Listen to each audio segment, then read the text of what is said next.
कल थेबो कोर्तुआ ने एक बात बोली अपनी पोस्ट मैच प्रेस कॉन्फ्रेंस में जो मुझे टच कर गई एंड तुम्हें भी सुननी चाहिए। We are still playing Ancelotti type football because he was our manager for 4 years।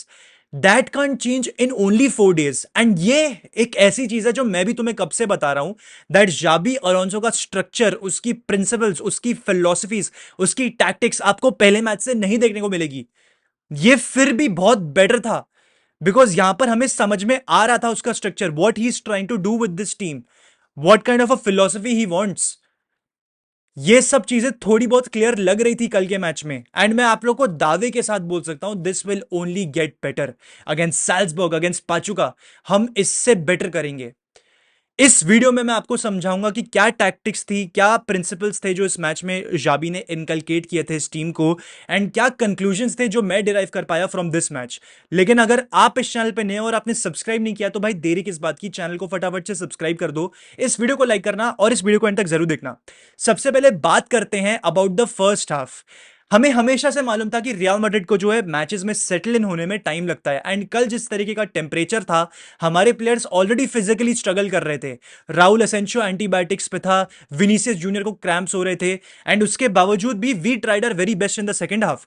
But first half में कहानी बहुत डिफरेंट थी एंड यहाँ पर kudos to Simone Inzaghi and Al Hilal for the way they played in the first half. They kept more of the ball, उन्होंने press हमको बहुत अच्छी तरीके से करा। मिडफील्ड को जो है हमारी प्रेस बहुत ही अच्छी तरीके से करा एंड सिमोन इंजागी जानता था दैट रियल मैड्रिड के जो मिडफील्डर्स होंगे वो प्रेस रेजिस्टेंट नहीं होंगे, लाइक क्रूस, like Modric, like विटीनिया, like Pedri. ऐसे प्लेयर्स के अगेंस्ट जो है प्रेस रेजिस्टेंट नहीं होंगे हमारे प्लेयर्स। एंड उस चीज का जो है अल हिलाल ने बहुत अच्छी तरीके से फायदा उठाया फर्स्ट हाफ में। They were constantly pressing us and जैसे ही बॉल हमारी मिडफील्ड के पास पहुंच रही थी, उनका कोई ना कोई प्लेयर रहता ही था मैन मार्क करने के लिए, प्रेस करने के लिए and to win the ball back easily and quickly. तो अल हिलाल का जो है गेम प्लान बहुत ही सॉलिड था, बहुत ही स्मूथ था, फर्स्ट हाफ में बहुत अच्छी तरीके से चल रहा था। Xabi Alonso took notice of all that things and completely change the script in the second half. Second half में क्या पिक्चर थी, उससे पहले मुझे आप लोग को एक और चीज बतानी है कि अल हिलाल कॉन्स्टेंटली टर्नओवर्स फोर्स कर रही थी रियल मैड्रिड पे इन द फर्स्ट हाफ। एंड इसके बेस पे आप स्टैट्स भी देख सकते हो भाई, हमारे जो है टोटल शॉट्स 5 थे, उनके 11 थे। They created slightly more bigger chances than us, you know, they had more corner kicks, we had 0, they had 5, and that clearly gives you the entire picture of the first half altogether। लेकिन अगर second half की बात करें, जिस तरीके से real Madrid ने जो है आर्दा गुलर को इंट्रोड्यूस किया मैच में, it change the game for us. We had more of the ball, Madrid ने 60% पोजेशन रखा सेकंड हाफ में बिकॉज आपको एक ऐसा प्लेयर मिल गया जो कि बॉल के साथ बहुत कंफर्टेबल है एंड इजिली गिव अवे नहीं करेगा। दैट वाज आर्दा गुलर एंड यही चीज हमको डिफरेंट देखनी है from real Madrid this season. क्या फर्क रह जाएगा वरना हमारा लास्ट सीजन या फिर ये सीजन में, बिकॉज सेम ही चीजें रह जाएंगी ना। वेल्वर्डे, चुआमेनी और बेलिंगम को स्टार्ट कराने का क्या रीजन था मेरे को समझ में नहीं आया, बिकॉज यही 3 मिडफील्डर्स थे जो पिछले सीजन भी स्टार्ट कर रहे थे एंड हमें जो इतना खराब सीजन दिया है ये इन्हीं तीनों के कोहिसिवनेस ना होने की वजह से ही मिला है। We have no controller. Camavinga, Bellingham, Tchouameni, Valverde, ये चारों एक्सेप्शनली बहुत ही प्यारे मिडफील्डर्स हैं, पर हमें एक कंट्रोलर की जरूरत है, हमें एक ऐसे प्लेयर की जरूरत है जो हमारे गेम को बहुत बेटर करेगा। एक क्रूस, एक पेड्री या फिर एक विटीनिया टाइप प्लेयर की जरूरत है। एंड इसलिए मैं कॉन्स्टेंटली एम्फेसिस डाल रहा था कि भाई हमें एंजेलो स्टिलर को लाना चाहिए हमारे क्लब में। लेकिन अब तक जो है बात आगे बढ़ी नहीं है विद वीएफबी स्टुटगार्ट। क्या होता है क्लब वर्ल्ड कप के बाद वो देखेंगे, बट अभी के लिए भाई as thing stand we cannot start another game with Valverde, Tchouameni and Bellingham in the midfield. There has to be Arda Guler, there has to be भाई, बिकॉज अभी के लिए he is the guy who is covering up भाई।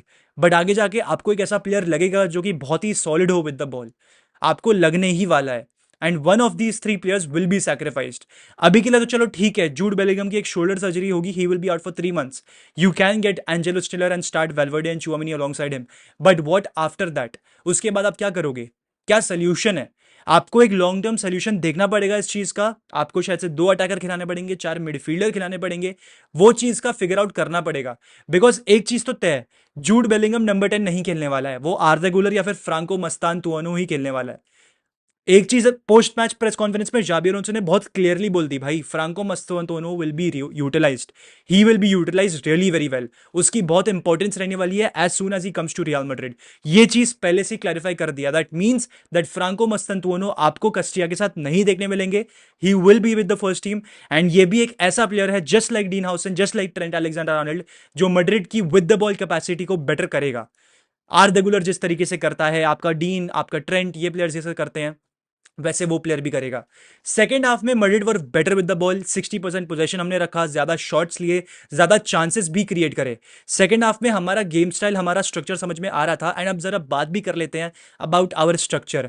तो दोस्तों Real Madrid with the ball जो है ना, बहुत क्लियरली बैक थ्री में फॉर्मुलेट करके बैठी हुई थी, जहां पर back three on the ball very कर रहा था एट टाइम्स। कभी फ्रान गार्सिया पीछे रह रहा था as the third centre back, as the auxiliary centre back, and at times Chouameni तक ड्रॉप करके जो है एक एडिशनल सेंटर बैक बन रहा था। बट फिर एट टाइम्स आपको ट्रेंट अलेक्जेंडर आर्नल्ड भी देखने को मिल रहा था as a right centre back. Dean Huijsen और एसेंशियो तो आपके सेंटर बैक्स थे ही थे मैच में। They were composing the back three alongside an auxiliary centre back and extra centre back.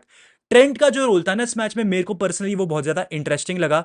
उसका काम था to stay deep in the right hand side in the first phase of the game, making almost a lopsided 3 vs 2 situation, या फिर a 2 vs 3 situation based at times.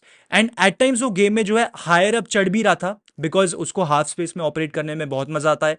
And Valverde को rotate किया जा रहा था to की stay deep, वही जो सी चीज हम बात कर रहे थे पहले भी, कि भाई वेलवर्डे को पीछे रहना पड़ेगा अगर ट्रेंट हायर अप जाता है, एंड वाइस वर्सा। वो चीज का एक अंडरस्टैंडिंग इन दोनों के बीच में बैठना पड़ेगा, बिकॉज आप स्पेस वेकेट नहीं कर सकते, ठीक है, आप स्पेस वेकेट नहीं करके चल सकते।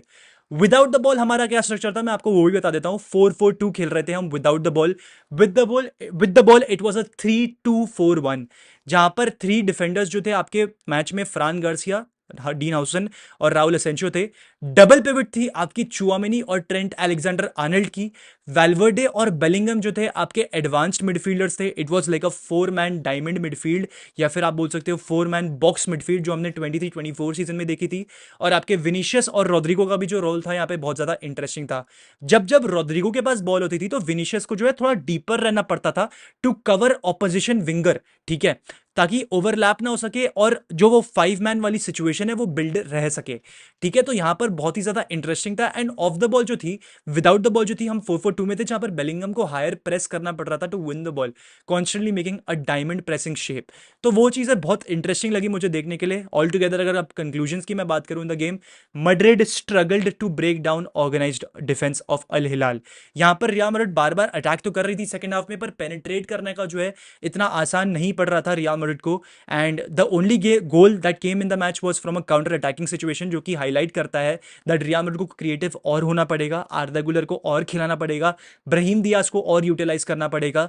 एंड एक कोहिजन जो है आपको थोड़ा थोड़ा दिखना शुरू हुआ है, ठीक है, in breaking down compact teams, वो भी आपको दिखाना और पड़ेगा। अब दूसरा चीज जो मुझे आपको बात करनी है वो है डीन हाउसन और ट्रेंट अलेक्जेंडर आर्नल्ड की। They have slowly and steadily settled, ठीक है, मतलब पूरी तरीके से सेटल नहीं हुए हैं, पर स्लोली एंड स्टेडली वो प्रोसेस शुरू हो चुका है। एंड एक प्रॉमिस दिखा है हमें, but obviously these players need time. Dean Huijsen और ट्रेंट अलेक्जेंडर आर्नल्ड ने एनर्जी दिखाई, अपना टैक्टिकल प्राउस दिखाया, टेक्निकल क्वालिटी दिखाई इस मैच में, with their passing, with their understanding of the game. But team की जो ओवरऑल केमिस्ट्री है वो डेवलप होने में भी वक्त लगता है। Hopefully FIFA club world cup के एंड तक जाके ये चीजें सॉर्ट हो जाए। एंड ऑल टुगेदर नए प्लेयर्स का जो इम्पैक्ट है वो स्टडी करने के लिए और मैचेस हमें जरूरत पड़ेंगी और समझने के लिए। उसके अलावा अगर तीसरी चीज की यहां पर हम बात करें, जैसे कि मैंने आपको कहा कि सेकंड हाफ में हमने बहुत सारे शॉट्स लिए, बहुत सारे चांसेस बनाए, but at the same time हमने बहुत सारी अपॉर्चुनिटीज मिस करी। स्पेशली वो वेलवर्डे की पेनल्टी, जो कि मेरे हिसाब से कन्वर्ट कर दी जानी चाहिए थी। Valverde went for the placement, but that is where he went wrong. He went against his best strength, that is shooting. भाई वेलवर्डे को पूरी पावर के साथ शॉट ले लेना चाहिए था और स्कोर कर देना चाहिए था भाई। But at the same time Bono ने भी अपना एक्सपीरियंस दिखाया, he is very good at saving penalties. हमने फीफा वर्ल्ड कप में देखा था 2022 में कि बोनो किस तरीके से सेव्स करता है, पेनल्टी सेव्स करता है। तो clinical finishing at high pressure moments is an area where improvement is required, not just with the penalty but in general also. Vinicius की शूटिंग और क्लिनिकलिटी बहुत खराब थी। रोड्रिगो भी कहीं से भी शॉट ले रहा था। He did provide the assist, दो रोड्रिगो की असिस्ट थी और डिफेंसिवली काफी अच्छा ड्रॉप डीप करके वर्क प्रोवाइड कर रहा था, but still Rodrigo needs to improve. I am letting him go because भाई रोड्रिगो बहुत टाइम बाद खेल रहा था मैच। उसने लास्ट सीजन में आई थिंक लास्ट के 1-2 महीने इतना खेला भी नहीं था। तो ये सब के बाद जाके रोड्रिगो ने खेला है, एंड आई थिंक ठीक है, थोड़ा थोड़ा मोमेंटम ऐसे ही बिल्ड होता है, and you still need to give him some time.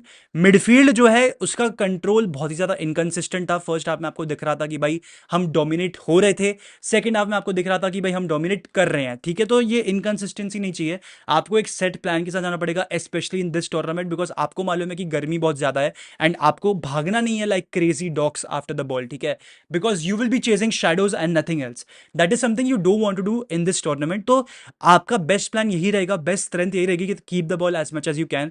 And Madrid ने कल बॉल रिसाइकल अच्छी तरीके से करी, that I saw and that I liked also about this team.